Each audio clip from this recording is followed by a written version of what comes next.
My name is Jayna Green. I'm a mental health ambassador for the St. Francis Gala this year, and I'm just going to tell you a little bit about myself. My family kind of has a history of mental illness or health issues in that matter. So my parents have always been really open with me about talking about my feelings and stuff like that, and always being aware of maybe potential triggers or stressors that might bring that on. But I feel like as an athlete, and especially as a young person, you don't really take that as seriously as you should, and you don't want to be that vulnerable person, especially when you're in a position of authority, on a team, captain, stuff like that. So in high school is kind of the first time I started to feel maybe a little sad, but I kind of wanted to push it off and get through it my own way, whether that be within myself or my family or my friends. But I didn't ever really want to reach out to anybody that I thought would maybe help me, because I just didn't want to be that vulnerable person, and that's just my personality. But I mean, my family has always been my number one supporter in everything that I've ever done, and they've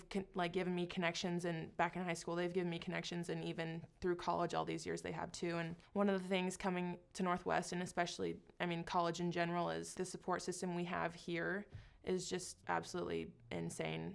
Teammates, coaches, teachers, doesn't matter, my athletic director, my advisors, everybody cares. And I think one of the things when I started to feel kind of down again just these past couple of years is just knowing that everybody cares and everybody's on my side. And it doesn't matter, you don't have to be the toughest person. It doesn't matter if you're a girl or the captain of your basketball team, or you're a student and you're trying to make straight A's. Nobody's perfect. And I think that's one of the things I've struggled with most, is just letting your guard down and letting people help you, because everybody wants to help and they just want you to be the best person that you can be. So my dad is an immigrant. He was born in Jamaica, came here to play basketball to kind of get out of a third world country, obviously, make a life for himself. He went to community college in Illinois, ended up transferring and played 2 years at UNO.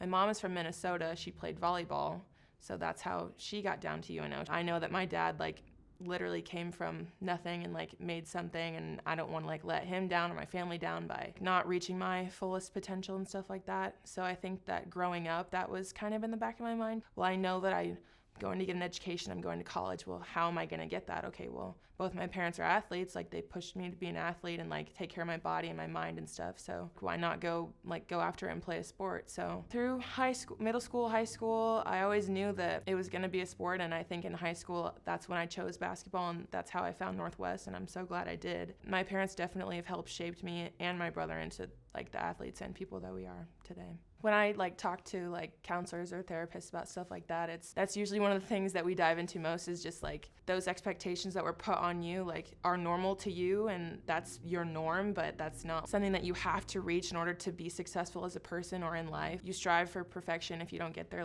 you can still be great. Yeah, the pressures of kind of living up to, I love my parents, but the pressures of living up to those expectations can be high. But I think that since I've always had them, I never really realized how much I put them on myself until I talked to other people about it. And my brother is kind of the same way, and we kind of confide in each other about that, so that's amazing to have him. And obviously my roommates and my friends and teammates too, everybody has different pressures, but they all kind of go with each other the same way. I think the number one support system that I turn to is definitely still my family, and I would say second to that is my friends, and then after that I would say other mental resources counselors or journaling or stuff like that.